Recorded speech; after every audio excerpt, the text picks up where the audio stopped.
जैसे कोई भी जो संख्या रहता है तो उसको हम लोग भाग करते हैं तो क्या क्या चीज़ होता है। जैसे मान के चलिए कोई एक संख्या लिए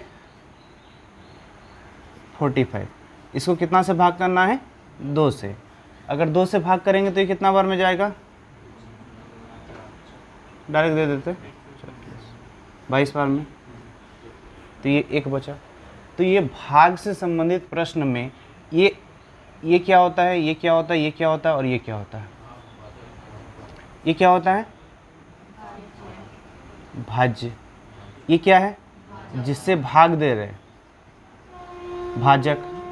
जो प्राप्त होता है, भागफल।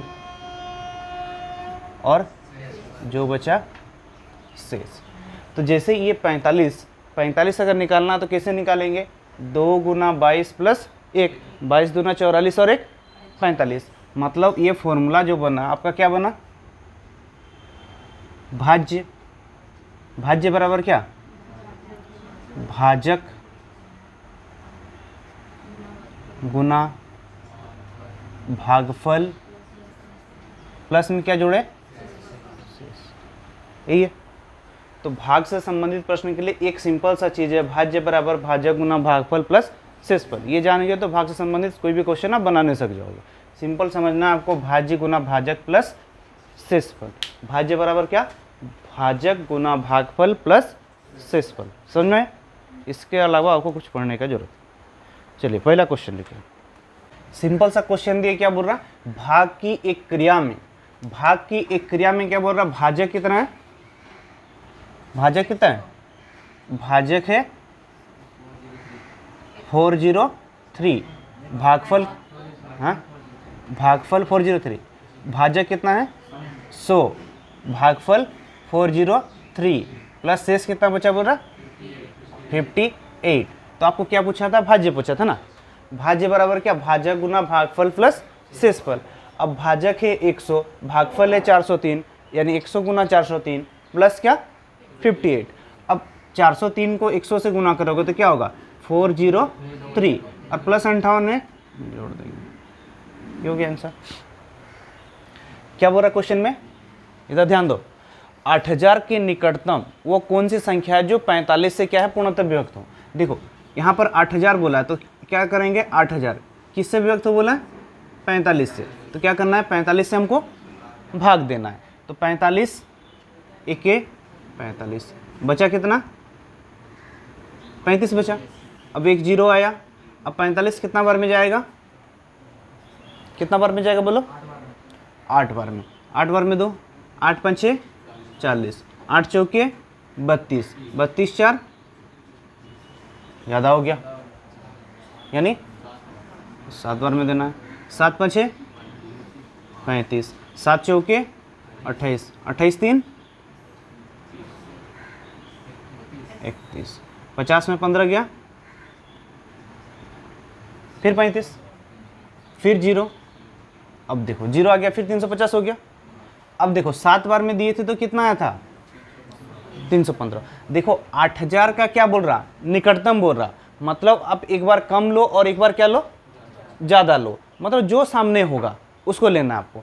तो अगर 45 का पहाड़ा में हम 7 बार में दे रहे हैं, 7 बार में देंगे तो क्या हो रहा 315 हो रहा, 315 हो रहा ना। अगर 7 बार में दे रहे तो 315 हो रहा।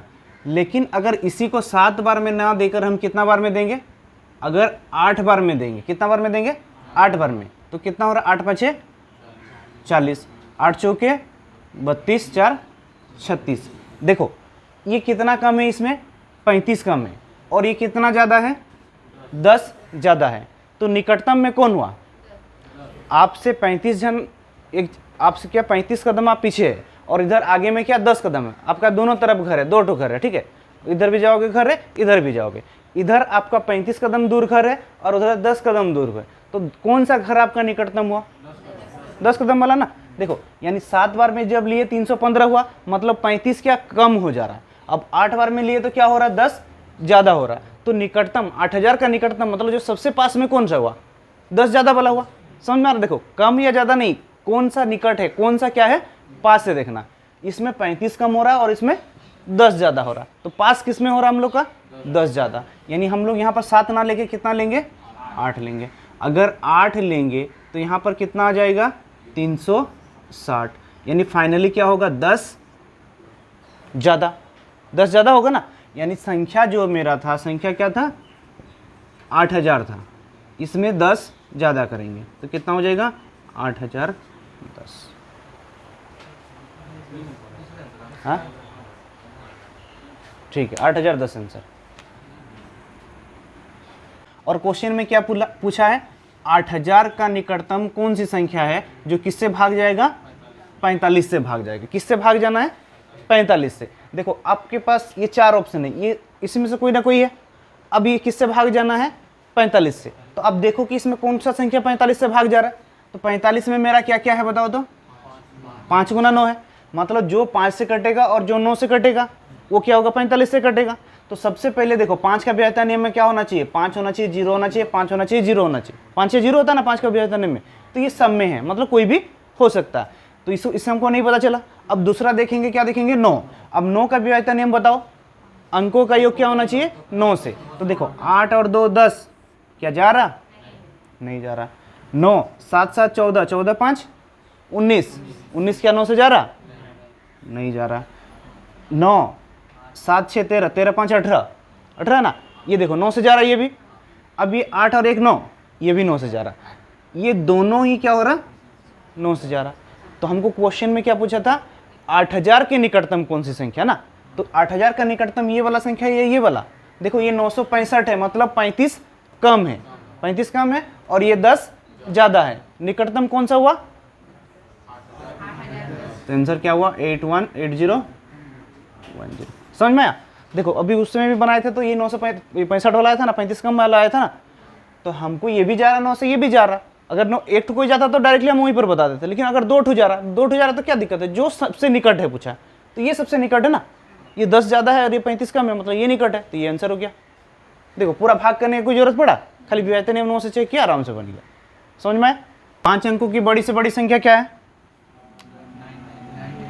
5 to 9 होता है, ये होता है ना।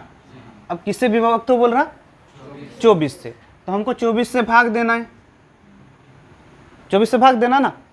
अब 24 से भाग देंगे तो कितने बार में जाएगा, ये 4 बार में जाएगा। 4 चौके 16, 4 दूना 8 और 1 9, 96। 3 बचा, फिर 24 एक बार में, 9 में 4 गया 5, 3 में 2 15, फिर और 1 9 उतरा। अब 24 कितना बार में जाएगा, 5 है 6 बार में जाएगा। 6 चौके 24, 6 दूना 12 13 14, 9 में 4 गया 5, 5 में 4 गया 1 और लास्ट 9 है, ये भी उतर गया। अब देखो 24 कितना बार में जाएगा, वही सेम 59 आया ना, 159 नहीं आया ना, तो वही सेम 6 बार में जाएगा 144। 9 में 4 गया, 5 में 4 गया 1। देखो जब 24 से हम 9 9 9 पूरा संख्या को 5 अंकों की बड़ी से बड़ी संख्या को भाग दिए तो सब भाग चल गया, सिर्फ बचा तो क्या 15। अब ये 15 संख्या भाग नहीं गया तो हम क्या करेंगे, 15 को हटा देंगे, तो जो बचा संख्या होगा वो क्या होगा, पूरा पूरी भाग चल जाएगा। यानी संख्या क्या था मेरा 99999 था। अब इसमें 15 मेरा बच गया, तो ये 15 को हम क्या करेंगे, हटा देंगे। 9 में 5 गया 4, 9 में 1 8 9 9 9, ये वाला संख्या बना। और ये संख्या क्या होगा 24 से पूरा पूरी भाग जाएगा ना, क्योंकि देखो भाग दिए थे तो सब भाग गया था, सिर्फ बचा था मेरा 15, तो 15 को हटा दिए तो बचा संख्या क्या होगा, पूरा पूरी भाग चल जाएगा। यानी आंसर क्या होगा 99984, जो 24 से पूर्णतः विभक्त होगा। 5 अंकों की सबसे बड़ी संख्या कौन सी है जो 24 से पूर्णतः विभक्त होगा, बोल रहे ना। देखो ये 5 अंकों की संख्या सब है। अब इसमें से बोल रहा कौन सी संख्या है जो किससे विभक्त हो, 24 से। सिंपल सा देखो, किससे विभक्त हो पूछा है, 24 से। 5 अंकों की संख्या कौन सा है जो किससे विभक्त हो, मेरा 24 से विभक्त हो। 24 है ना, 24 से है मतलब कितना विभक्त होगा, 8 गुना में 3 से। किससे विभक्त होना चाहिए, 8 और 3 से। क्या 10 है इसमें कहीं पर, मतलब ये संख्या विभक्त होगा, नहीं होगा, नहीं होगा ना। अब ये देखो ये 2 4 ये जा सकता है, तो देखो 3 से, क्या ये 3 से विभक्त होगा, ये 9 9 9 तो कट गया ना, 9 9 9 कट गया, 2 बचा, 2 क्या 3 से कट रहा, नहीं कट रहा। तो ये अंकों का योग तो 3 से कटना चाहिए ना, तो ये 2 नहीं कटा, मतलब ये भी नहीं होगा। अब ऊपर वाला देखो 9 9, ये भी कट रहा और ये भी 8 4 12 किससे कट रहा, 9 से कट रहा ना। अब ये 9 और 6 ये 6 भी है ना, देखो 9 सब तो 3 से कटेगा ही कटेगा, 9 सब 3 से कटता है ना, तो 9 को आप देखोगे क्या, 9 को देखना नहीं है, गिन के, जैसे भी बोले थे 3 का व्युत्पन्न क्या बताए थे, अंकों का योग क्या होना चाहिए, संख्या से भाग जाना चाहिए। लेकिन क्या हम इसमें संख्या अंकों का योग करेंगे, 9 जोड़ करेंगे फिर 3 से भाग करेंगे, नहीं, क्योंकि 9 हमको दिख रहा कट ही जाता, तो 9 सब को हम लेंगे क्यों, तो यहाँ 9 सब क्या छोड़ देंगे, 6 खाली देखना, तो 3 का पड़ा में 6 कट रहा। अब यहाँ देखिए ये 9 सब भी कट रहा था, ये 84, 8 4 12 हो रहा, मतलब 3 से कटेगा। अब ये देखो ये 9 सब कट रहा था, लेकिन ये 2 नहीं कटा, तो इसको क्या किया, हटा दिया, समझ में आया। अब देखो ये 84 है और ये 96 है। अब देखो 3 से ये दोनों ही कट रहा, मतलब 3 से हम नहीं पता कर पाए, तो अभी और किससे पता करेंगे, 8 से पता करेंगे। देखो 8 से पता करने के लिए आप किससे पता कर सकते हो, सबसे पहले 2 से, फिर 4 से, फिर 8 से। 8 तो 2 का गुणनखंड आता है ना, 2 का व्यंजन 4 का व्यंजन 8 से। अब जिसमें जाएगा वो हो जाएगा, अगर नहीं जाएगा तो क्या होगा, नहीं होगा। तो सबसे पहले देखो 2 का व्यंजन से दोनों ही दिख रहा था मेरा, 2 का योग दिख रहा ना, मतलब 2 से तो जा ही रहा। 4 से देखो तो 4 दूना 8, 4 दूना 8, 4 से भी दिख रहा, 4 से भी जा रहा ना, 4 दूना 8, 4 चौके 16, 4 दूना 8, 4 के 4, 4 का व्यंजन क्या था, अंतिम 2 अंक किससे होना चाहिए, 4 से भाग जाना चाहिए। अब देखो 8 का भी व्यंजन नियम, 8 से देखो तो 3 अंक होना चाहिए, 8 के 8 बचा कितना, 18, 8 दूना 16, 8 6 24, ये भी गया। अब इसको देखो 8 के 8 बचा कितना, 1 19 हुआ ना, 8 दूना 16 बचा कितना, 3 36, 8 से जा रहा, ये 8 से नहीं जा रहा, मतलब राइट आंसर 53984। 5 अंकों की सबसे छोटी संख्या कौन सी है जो 36 से विभक्त हो, किससे विभक्त हो, 36 से।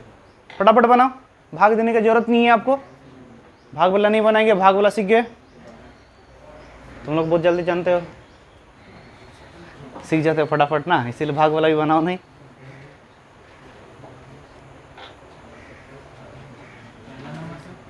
कितना से विभक्त हो बोला, 36 से। पहला नंबर कैसे होगा,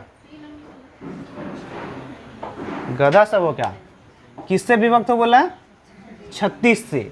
अब 36 से विभक्त के लिए हमको क्या चाहिए, 9 चौके 36 होता है, 9 चौके 36 होता है ना, यानी 9 और 4 से जाना है, तो 9 से क्या जा रहा है, ये 6 3 9 हो रहा, अंकों का योग क्या 6 3 9, ये 1 बच जा रहा ना, नहीं होगा। 2 2 4 ये जाएगा, नहीं होगा। 6 2 8 ये जाएगा, नहीं जाएगा। क्या बना, कितना आसान, कितना आसान ना। 4 अंकों की सबसे बड़ी संख्या, क्या दिया क्वेश्चन, 4 अंकों की सबसे बड़ी संख्या ना, 4 अंकों की जो सबसे बड़ी संख्या जो किससे भाग जाएगा बोल रहा, 17 से। 4 अंकों की बड़ी संख्या ना। अब 4 अंकों की जो बड़ी संख्या है किससे भाग जाएगा, 17 से पूर्णतः विभक्त होगा। और वो कौन सी संख्या होगा बोला था, विषम संख्या। तो देखो यहाँ थोड़ा दिमाग लगाना, विषम संख्या है मतलब सम संख्या वाला क्या होगा, और मेरा सम संख्या वाला दौड़ रहा था ना, वहीं पर देख के बता देते हैं कि सम संख्या सब क्या होगा, होगा ही नहीं, क्योंकि विषम संख्या चाहिए। तो देखो ये भी विषम संख्या आ गया, ये भी विषम संख्या और ये भी विषम संख्या आ गया, मतलब अभी मेरे पास क्या होगा, ये हो सकता है, ये तीनों ही हो सकता है। तो इसको आपको क्या करना होगा, 4 से भाग, ये 17 से ना, 17 से आपको क्या करना है, भाग देके देखना। तो 17 से भाग देंगे तो 17 का पढ़ा हम लोग जानते हैं, 17 का पढ़ा जानते क्यों नहीं, 50 तक पढ़ा बोले थे, 50 तक पढ़ा अगर हमेशा याद रखोगे तो कहीं पर भी फंसोगे नहीं, जोड़ घटा गुना होगा, पूरा स्पीड होगा, ठीक है। हाँ, नहीं तो भाग दे के लिख लो, अगर नहीं पढ़ा जानते हो तो भाग देखो फटाफट। 4 अंकों की बड़ी से 4 अंकों की क्या बोला था, बड़ी से बड़ी संख्या ना, 4 अंकों की बड़ी से बड़ी संख्या देखो, 9 9 9 9, कितना से भाग देना है, 17 से। 17 चौके 68, 17 पचे, 17 पचे कितना होता है, 85। 9 में 5 गया 4, 9 में 8 गया 1, ये 149। फिर 17 में 17 8 8 7 56, 8 5 13, 9 में 6 गया 3 1 13, फिर 9। अब 17 कितना में 6 7, हाँ 17 8 8 बार में ज़्यादा नहीं हो जरा,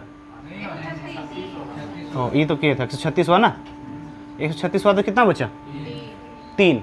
देखो 3 बचा, मतलब संख्या क्या होगा, 5 अंकों की बड़ी से बड़ी संख्या ये बोला था ना, तो 3 क्या होगा, जो संख्या बन रहा हम लोग का कितना बन रहा है 9999।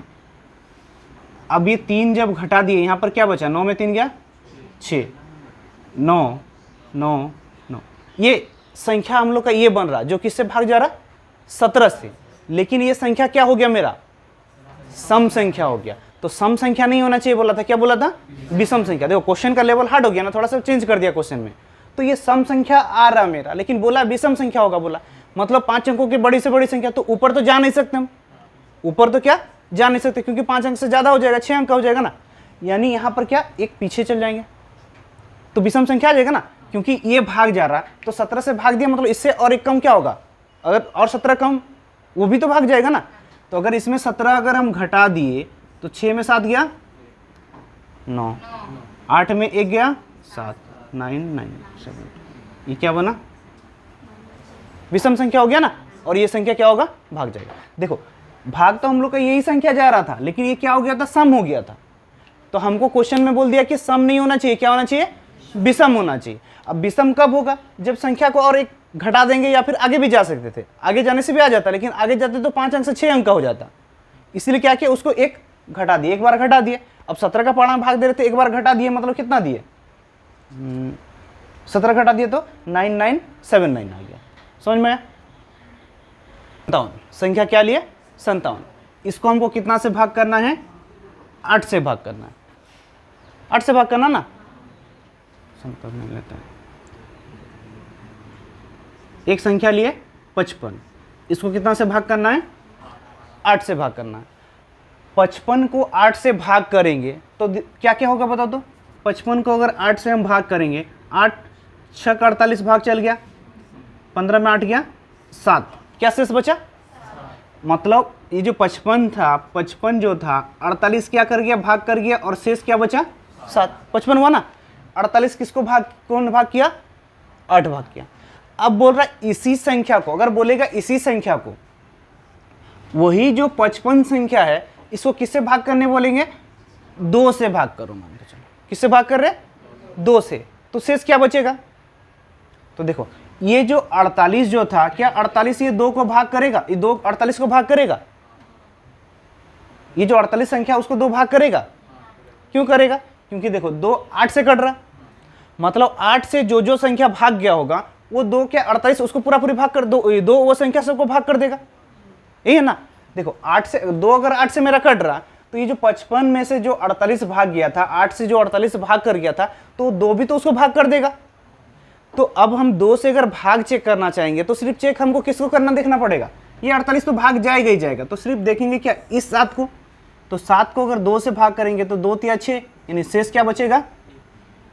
इससे क्या समझे, देखो अगर यहाँ पर जो भाग दिए रहते संख्या को, अगर यहाँ से भाग जाने वाला संख्या से भाग देंगे तो ये जो संख्या को भाग किया होगा वो सब संख्या क्या होगा, इससे भाग चल जाएगा। चाहे संख्या कितना ही बड़ा हो, इधर जितना ही बड़ा संख्या रहेगा उससे कोई फर्क नहीं पड़ेगा। तो सिर्फ आपको देखना है तो जो बचा उसी संख्या को भाग दे के देखना होगा।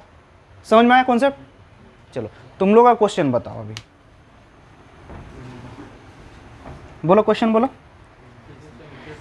किसी संख्या को कितना से भाग करना था, 156। यहां पर क्या संख्या है, देखो x y w z, बहुत बड़ा संख्या, बहुत बड़ा संख्या मान लो, ठीक है। अब इसको कितना से भाग दे रहा है, 156। शेष क्या बचा, हाँ 29। अब अगर इसी x y w z संख्या को अगर किससे भाग करेगा, कितना से, 13 से, क्या 13 156 को भाग कर रहा, देखो तो 13 के 13, 13 दूना 26 भाग कर रहा। मतलब 156 से यहाँ कितना बड़ा भी संख्या गया होगा, भाग गया होगा, तो 13 भी उसको भाग कर देगा, 13 भी उसको क्या करेगा, भाग कर देगा। तो बचा जो संख्या 29, सिर्फ इसी को भाग करके देखना है हमको, किससे, 13 से। तो 29 को 13 से भाग करेंगे तो शेष क्या बचेगा, शेष 13 दूना 26, 3 बचेगा ना। तो इस टाइप से कॉन्सेप्ट आएगा, जब ये संख्या इसको भाग करेगा, ये संख्या क्या करेगा, इसको भाग करेगा, तो सिर्फ आप शेष को भाग देके देखोगे, क्योंकि जो भी भाग्य संख्या जितना ही बड़ा जितना भी हो, वो संख्या क्या करेगा, इसको भाग करेगा ही करेगा। समझ में आया। समझो क्वेश्चन में क्या बोल रहा है, देखिए किसी संख्या को किससे भाग करना है, 114। यहां पर देखो कोई भी संख्या था उसको कितना से भाग कर रहा था, 114। तो शेष क्या बच रहा था, 12 बच रहा था। अब बोल रहा है वही जो संख्या है इसको कितना से भाग करेगा, 19 से, तो शेष क्या बचेगा ये निकालना था। तो हम अभी बताए थे 114 से अगर जो भाग जा रहा, क्या 19 114 को भाग कर रहा, मतलब यहां जो संख्या भाग गया होगा वो संख्या क्या होगा, 19 भी उसको भाग करेगा। लेकिन इसका जो शेषफल बचा है कम बच गया है, क्या बचा, 12 बचा। शेषफल क्या 12 बचा ना, मतलब 19 से कम शेषफल बचा। तो ये जो 19 से भाग करने के लिए उससे हमको क्या ज़्यादा संख्या चाहिए, बड़ा चाहिए ना, तब ना 19 से हम भाग करके देखेंगे। तो 19 से जो बड़ा संख्या, तो मेरे पास तो यहाँ संख्या का कमी नहीं है ना, बोले यहाँ पर बहुत बड़ा संख्या, कितना बड़ा, बहुत बड़ा संख्या। तो यहाँ पर कोई भी बड़ा संख्या हो वो 114 का क्या होगा, कोई ना कोई गुणनफल होगा कि नहीं, क्योंकि यहाँ जो संख्या है वो 114 से पूरा पूरी भाग जा रहा, ये जो संख्या 114 से क्या हो रहा, पूरा पूरी भाग जा रहा। जैसे अभी हम संख्या बोल रहे हैं 48, ये किससे भाग जा रहा, अगर हम बोल रहे हैं 6 से भाग जा रहा, 6 से भाग जा रहा ना, तो 6 से कितना, 6 गुना 8 48 होता है, मतलब 6 का कोई ना कोई गुणनखंड होता है। अगर ये 100 यहाँ जो संख्या है वो 114 से क्या हो रहा, भाग जा रहा, मतलब वो 114 का कोई ना कोई गुणनफल होगा, कुछ ना कुछ बार में भाग जाएगा ना, बोले 50 100 60 80 कुछ बार में तो भाग जाएगा ही जाएगा ना। तो ये 114 x बार में भाग जाएगा, मतलब 20 30 40 50 कुछ भी यहाँ से भाग जा सकता है, जितना बड़ा रहे हमको फर्क नहीं पड़ता। अब यहाँ पर शेष बचा 12, तो अब इसी जो 12 को अगर भाग करना है हमको 19 से, तो ये तो 12 मेरा छोटा पड़ गया, तो हमको क्या यहाँ से ये जो 14 x है यहाँ से हम मांगेंगे ना, उसको वहाँ से ले आएंगे, तो कितना ला सकते हैं। अब वो 114 का गुणनफल में, मतलब 114 गुना है कोई भी संख्या, तो उसको अगर 4 रुपये मांगोगे तो देगा, नहीं देगा ना, 114 है उसके पास, तो क्या बोलेगा, ले एक गुणनफल, जैसे उसका 114 का एक गुणनफल 2 गुणनफल बहुत सारा है, तो वो क्या बोलेगा, हमको 19 रुपये से ज़्यादा चाहिए मांगना है, तो वो क्या करेगा, आपको देगा। तो 114 का बंडल सब बना है सोचो, तो 114 का कोई ना कोई एक गुणनफल दे देगा, तो कोई एक गुणनफल दे देगा, 114 रुपया दे देगा, 114 रुपया दे देगा, तो इसके पास कितना हो जाएगा, 12 + 114 हो जाएगा। अब ये 19 क्या 114 को कट रहा, वो तो कट ही रहा, 19 114 से कट ही रहा ना, तो ये 19 114 से कटेगा, तो शेष क्या बचेगा, फाइनली वही 12 ही बच जाएगा। यहाँ से जो संख्या मांगेंगे वो तो 19 को कटेगा ही कटेगा, मतलब फाइनली वो सेम ही शेष बच जाता है। समझ में आया, ध्यान दो इसको। ये 114 का कोई ना कोई गुणनफल था, तो ये 12 से भाग नहीं कर पा रहे थे, इसीलिए उसको हम और मांगे एक्स्ट्रा, तो वो क्या किया, 114 दे दिया इसको। अब 114 दे दिया तो 19 वो 114 को काट दिया, तो बचा क्या शेष, फाइनली वही 12 शेष बच गया। अब इसको जोड़ करके भाग दोगे तब भी वही आएगा ना, 114 + 12 भाग करोगे 114 भाग चल जाएगा, फिर बचेगा क्या, शेष 12 ही बचेगा। तो हम डायरेक्टली इसको भाग कर दिया, तो बचा क्या, शेष 12। समझ में आया। देखो क्वेश्चन, किसी संख्या को किससे भाग दे रहा था देखो कोई भी संख्या, यहां पर हम बोले थे कुछ भी हो सकता है, किससे भाग कर रहा था, 12, तो शेष क्या बचा, शेष क्या बचा, 11। अब बोल रहा है इस संख्या का कितना संख्या, इसी संख्या का दोगुना संख्या ना, इसी संख्या का दोगुना संख्या। देखो इसी संख्या का दोगुना, अगर इसमें दोगुना करेंगे और किसको भाग करेंगे, 6 से, तो भाग किया जाएगा, शेष क्या बचेगा, बोला ना, शेष क्या बचेगा, तो बताओ। देखो यहाँ जो संख्या है हम अगर देखेंगे तो क्या 12 का कोई ना कोई गुणनफल होगा, 12 का कोई ना कोई गुणनफल होगा ना, 12 का कोई ना कोई गुणनफल प्लस क्या है, 11 शेष भी बचा हुआ था ना, मतलब 12 से गुना भी कोई ना कोई गुणनफल है, कोई ना कोई गुणनफल है, और शेष 11 है। तो ये जो टोटल संख्या है इसमें क्या करना है, गुना में 2 करना है। अब 12 का ये जो 2 गुना है इसमें 2 गुना करोगे तो वो तो 6 से काटेगा, 6 उसको काट देगा ना, क्योंकि 12 का कोई, जैसे 12 का 2 गुणनफल तो 24 है, तो 24 को 2 से गुना करोगे तो 6 तो कटेगा, क्योंकि 12 से कट रहा मतलब और सब भी कट जाएगा। लेकिन देखना बात क्या है, सिर्फ ये 11 ना, तो ये 11 का भी तो 2 गुना होगा, संख्या का 2 गुना मतलब इस 11 का भी 2 गुना हो रहा, तो वो 11 का 2 गुना 6 से जाएगा कि नहीं, उसको देखना। तो यहाँ पर क्या देखोगे, ये जो शेष 11 बच रहा था इसका ये क्या होगा, गुना में 2, मतलब 22 को 6 से भाग करो, कितना बार में जा रहा, 6 तिया 18, तो शेष कितना बचा, 4 आंसर। यहाँ जो संख्या है उसका जो 2 गुना होगा वो तो 6 काट देगा उसको, तो सिर्फ देखना क्या है, ये जो शेष है जो उसका 2 गुना होगा, मतलब ये शेष 11 का 2 गुना क्या होगा, 22, वो सिर्फ 6 को भाग कर रहा है, कितना देख लो, 22 में से 6 या 18 भाग कर गया, तो बचा क्या दिया, 4 बचा दिया। अब यहाँ संख्या जितना बड़ा भी, कुछ भी संख्या था हमको फर्क नहीं है, क्योंकि वो 12 को 6 काट रहा है, मतलब यहाँ का जो संख्या है उसको काटेगा ही काटेगा। तो जो शेष बचा था 11, उसका जो दोगुना होगा, ये 11 का जो दोगुना होगा 22, उसी को खल देखना है आपको। देखो ये सब कॉन्सेप्ट में हम लिख रहे इतना बड़ा, आप समझ जाओगे तो आपको सिर्फ इसे 11 का दोगुना हो गया। अब ट्रिक बना देंगे ना, जो शेष बचा उसका दोगुना करके 6 से भाग कर दो, ट्रिक हो गया। लेकिन हम आपको पूरा फुल बेसिक कॉन्सेप्ट बताया कि आगे जाके तुम लोग फंसोगे नहीं कभी भी, ठीक है। तो इसका शॉर्ट ट्रिक है मेरे पास पूरा, ये शॉर्ट ट्रिक, जो शेष बचा उसमें दोगुना करो और 6 से भाग करो, रटा रटा है। दूसरा मास्टर के पास जाओगे तो वो सीधा सिखा देगा, इसमें दोगुना करो और 6 से भाग कर दो, हो गया आंसर। लेकिन दोगुना क्यों करेंगे इसको देखना है, दोगुना क्यों कर रहे हैं, क्योंकि यहाँ पर जो संख्या है उसका दोगुना बोला था, तो ये 12 का जो गुणनफल है जो 12 से भाग जा रहा है उसका दोगुना करेंगे तो 6 उसको काट देगा। लेकिन यहाँ जो शेष बचा 11 वो भी दोगुना होगा, तो 11 का दोगुना 22, तो खाली उसी को चेक करना है, 22 को 6 से चेक करो, 6 या 18 बचा क्या, 4 शेष, ठीक है। किसी संख्या को कितना से भाग दे रहे बोल रहा, 9 से भाग दे रहे, तो शेषफल क्या बच रहा, 5। देखो यहाँ पर कोई संख्या है, कोई संख्या को कितना से भाग कर रहा, 9, तो शेषफल क्या बच रहा, शेषफल 5 बचा।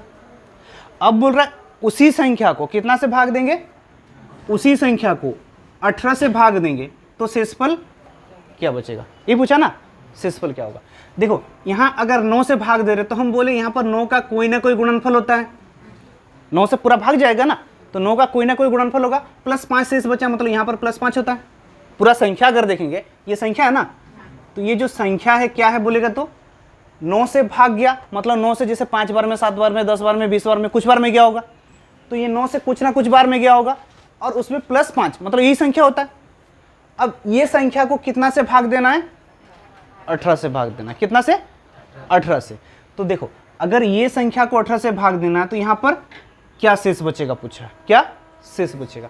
देखो यहाँ पर मेरे पास 5 तो शेष बच रहा था, यहाँ पर हम बोले 9 का कोई ना कोई गुणनफल है, तो 9 का कौन सा गुणनफल हो सकता है, एक तो 9 का एक गुणनफल हो सकता है, अगर 9 के 9 होगा ना, और उससे ज़्यादा होगा तो 9 का 2 गुणनफल होगा, मतलब 9 दूना 18 होगा।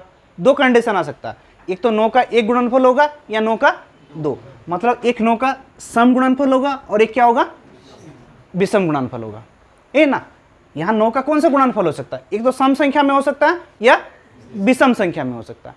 देखो अगर 9 का सम संख्या में गुणनफल होगा, अगर यहाँ 9 का सम संख्या में गुणनफल होगा, तो यहाँ पर अगर 9 का सम गुणनफल होगा तो हम यहाँ पर क्या ऐड करेंगे, एक विषम संख्या में होगा तो 9 एके 9 ऐड करेंगे, 9 एके 9 ऐड करेंगे ना। अगर 9 का अगर विषम गुणनफल होगा तो ये 5 में क्या 9 का 2 गुणनफल होगा, यानी 9 का 2 गुणनफल यानी कितना हुआ, 18 होगा। अगर 9 का 2 गुणनफल हुआ 18 हुआ तो ये 18 इस 18 को काटेगा। अगर देखो यहाँ 2 गुणनफल लिए थे सम, अगर हम 2 सम गुणनफल 4 लेंगे तब भी 4 9 36 उसको भी काटेगा, अगर 6 लेंगे तब भी 9 चौक 56 उसको काटेगा। कोई भी 9 का देखो सम गुणनफल 2 से, अगर 2 का कोई भी गुणनफल वो सम संख्या में बढ़ेगा तो ये 9 दूना 18 हो जाएगा। अब वो 18 हो गया तो वो 18 को पूरा पूरी काट देगा, मतलब अगर यहाँ पर सम गुणनफल होगा तो शेष क्या बचेगा, 5 ही, क्योंकि सम गुणनफल को वो काट काट देगा पूरा पूरी, समझ में आया। लेकिन यहीं पर जैसे इसमें विषम गुणनफल है, क्या है, विषम गुणनफल है, तो 9 का विषम गुणनफल मतलब 9 एके 9 बच रहा। अब 9 5 यहाँ पर क्या बच जाएगा, 14 शेष बच जाएगा, डायरेक्ट आंसर 14 शेष बच जाएगा ना। देखो यहाँ पर एक नहीं लेके हम 3 लेंगे, 9 का कितना गुणनफल लिया, 3। अब 9 का 3 गुणनफल लोगे तो फिर वही 9 का 2 गुणनफल 9 दूना 18 को फिर 18 काट देगा, फिर क्या बचेगा 9 का 1 गुणनफल। अगर 9 का 5 गुणनफल लेंगे विषम संख्या में लेंगे तो फिर 9 का वहां से 2 जो 2 गुणनफल उसको फिर हटा देगा वो काट के, तो फिर फाइनली बचेगा 9 का 1 गुणनफल, यानी 9 के 9 यानी 9 5 14। अब 14 हो जाएगा तो 18 काटने नहीं सकेगा इसको, तो ये बचेगा। तो यहाँ पर देखो 2 आंसर आएगा, अगर विषम गुणनफल होगा ये, यहाँ पर तो मेरा बहुत बड़ा संख्या है ना, क्या संख्या हमको पता नहीं है लेकिन भाग जाता है, तो वहाँ कंडीशन बन सकता है एक सम संख्या का बनेगा एक विषम संख्या, कोई भी संख्या बनेगा सम या विषम का ही होगा ना। अब सम संख्या का होगा तो यहाँ पर 9 का 2 गुणनफल उधार ही लेगा, तो वो 9 का 2 18 को काट देगा। अब 18 काट दिया तो बच्चा 5 ही बचेगा। अगर यहाँ भी सम होगा तो 9 के 9 आ जाएगा, तो 9 5 14 हो जाएगा। ये हो गया आंसर। समझ में आया? या तो 14 या तो 5। किसी संख्या को कितना से भाग कर रहे थे? 4 से। अगर कोई संख्या यहाँ पर था, इसको कितना से भाग कर रहे? 4, तो शेष क्या दे रहा था? शेष 1 दे रहा था। बोल रहा इसी संख्या को किससे भाग करना है? 12 से भाग करना। किससे भाग करना? 12 से। तो क्या बच सकता है? क्या बच सकता है ना? देखो यहाँ पर हम बोले 4 का कोई ना कोई x गुणनफल होगा, 4 से भाग जा रहा ना, 4 का x गुणनफल होगा, जिसमें क्या होगा, हम लोग को +1 ऐड करना है। तो 4 का यहाँ पर कौन सा गुणनफल हो सकता है? देखो पहला गुणनफल क्या हो सकता है? 1 हो सकता है, 1 हो सकता है ना। अगर पहला में 1 या विषम ले लो, विषम गुणनफल मतलब 1 हो सकता है, 1 हो सकता है। अगर 4 का 1 गुणनफल होगा तो शेष 1 था, तो इसमें क्या होगा? 4 1 के 4 आएगा, 4 के 4 आएगा ना, तो शेष क्या बचेगा? 5 बच जाएगा। शेष क्या बच जाएगा? 5, क्योंकि 12 से भाग कर रहे थे। अगर मान के चलो 4 का अगर सम गुणनफल होगा, क्या होगा? सम गुणनफल होगा। तो सम अगर गुणनफल होगा मतलब ये 4 का कोई ना कोई, 4 का क्या होगा? कोई ना कोई 2 गुणनफल होगा, और शेष 1 था ना, शेष 1 था, और 4 का क्या गुणनफल है? 2। तो 4 दूना 8 और 1 9 शेष बचेगा। अगर मान के चलो 4 का क्या होगा? 3 गुणनफल मतलब 3 से कटने वाला होगा, 3 से कटने वाला होगा ना। देखो 3 5 वो भी हो सकता है, 3 5 हो सकता है ना। अगर 3 से कटने वाला होगा तो 3 से भाग वाला होगा। अगर 3 से भाग वाला हो जाएगा तो यहाँ पर देखो 4 का अगर 3 से भाग वाला हो जाएगा तो ये 4 से 12 क्या नहीं भाग कर देगा उसको, मतलब शेष क्या बचेगा? 1 ही बचेगा। शेष में नहीं चेंज होगा ना। देखो अगर ये 3 से कटने वाला अगर गुणनखंड रहेगा, हम लोग का कंडीशन क्या आ सकता है? देखो कितना टू कंडीशन आ सकता है, देखना। अगर 3 से कटने वाला होगा तो 4 3 12, जैसे 6 भी रहेगा, 8 9 रहेगा, 12 रहेगा, 15 रहेगा। अगर 3 से कटने वाला रहेगा तो ये 4 3 12 3 से कट रहा था ना, अब 3 से जो कटने वाला रहेगा उस सबको क्या करेगा? काटेगा। मतलब यहाँ पर 1 शेष बचेगा अगर 3 से कटने वाला रहेगा। अब 3 से कटने वाला चल गया तो और बचा क्या? सम। अगर सम गुणनफल होगा मतलब 4 का कोई ना कोई जैसे 2 गुणनफल होगा, सम होगा तो 2 होगा ना, या 4 का क्या होगा? 4, 4 का 4 होगा तो क्या होगा? 16। अगर 4 का 2 गुणनफल हुआ 8, यानी क्या बचा? 8 शेष बचा, 8 शेष बचा ना। अगर 4 का 2 गुणनफल होगा तो 9 शेष बचा। अगर 4 का 4 गुणनफल होगा तो 4 चौके, हाँ कितना बचेगा फिर उसमें?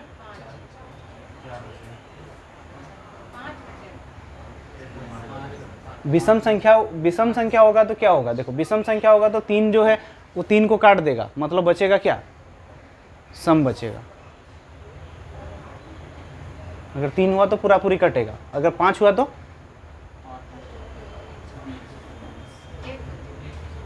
5 होगा तो 4 दूना 8 ही बचेगा। 5 होगा तो 4 3 तो कट देगा ना, तो 4 दूना फाइनली 8 बचेगा। तो 4 दूना 8 बचेगा, या फिर 4 1 4 बच सकता। 4 1 4 बचेगा, 4 दूना 8 या 4 3 12। 4 3 12 होगा तो 12 12 को काट देगा, मतलब शेष क्या होगा? सेम हो जाएगा। अब 4 दूना 8 होगा तो 8 और 1 9 शेष बच जाएगा। अब 4 1 4 हुआ तो 4 और 1 5 शेष बचा, मतलब फाइनली शेष बचेगा 1 5 और यही है ना। देखो एक गुणनखंड हो सकता है, सम गुणनखंड में क्या हो सकता है?